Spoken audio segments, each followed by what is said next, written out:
Ito yung gata ng niyog guys. Pinakukuluan muna natin. Nilagay na yung kanyang mga ricado. Ayan, laso na. Tapos mayroon siyang luya. Ayan, kumukulo na guys. So dito tayo nagluto sa may uling. Ayan. Oh, ito yung ating cook. Ayan. May tayo ng gabi ngayon, laing. Nagyan natin ng laman ng blue marlin to. Ganito ko, hinimay-himay.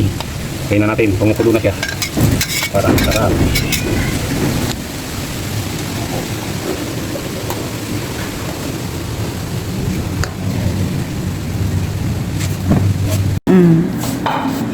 Ito ang lalagay natin. Laman niya.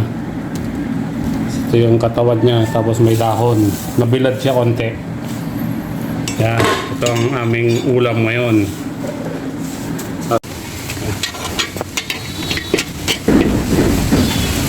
Una natin lagay itong laman niya. Bunga. Ayan na natin. Kailangan maghaluin pag gabi.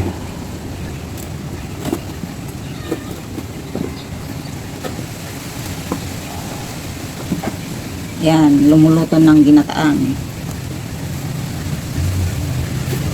Nabilat konti itong gabi natin para suabe. Higyan natin ng sili mamaya.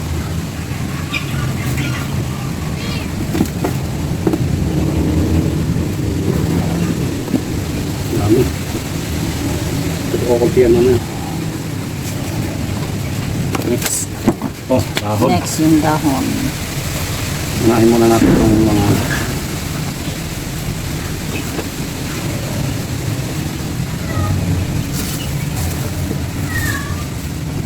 Yan, ang dami guys. Hali kayo, tikman nyo ang luto ni Mister. Yan. so ako tatakpan. Yan, takpan ko Takpan muna natin. guys.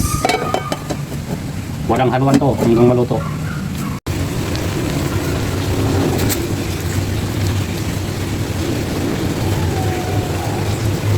Yan, niluto sa uling.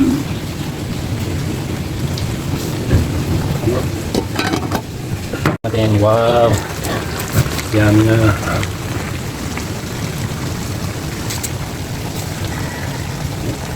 Tayo natin yung tuyo konti.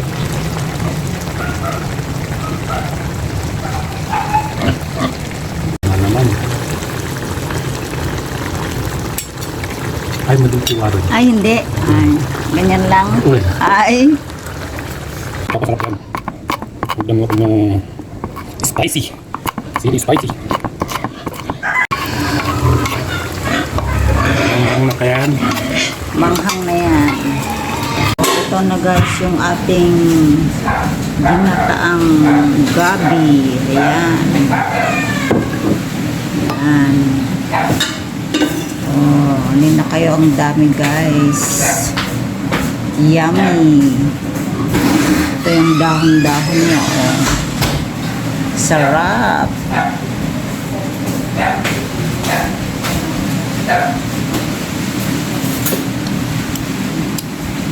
O, kain na tayo guys.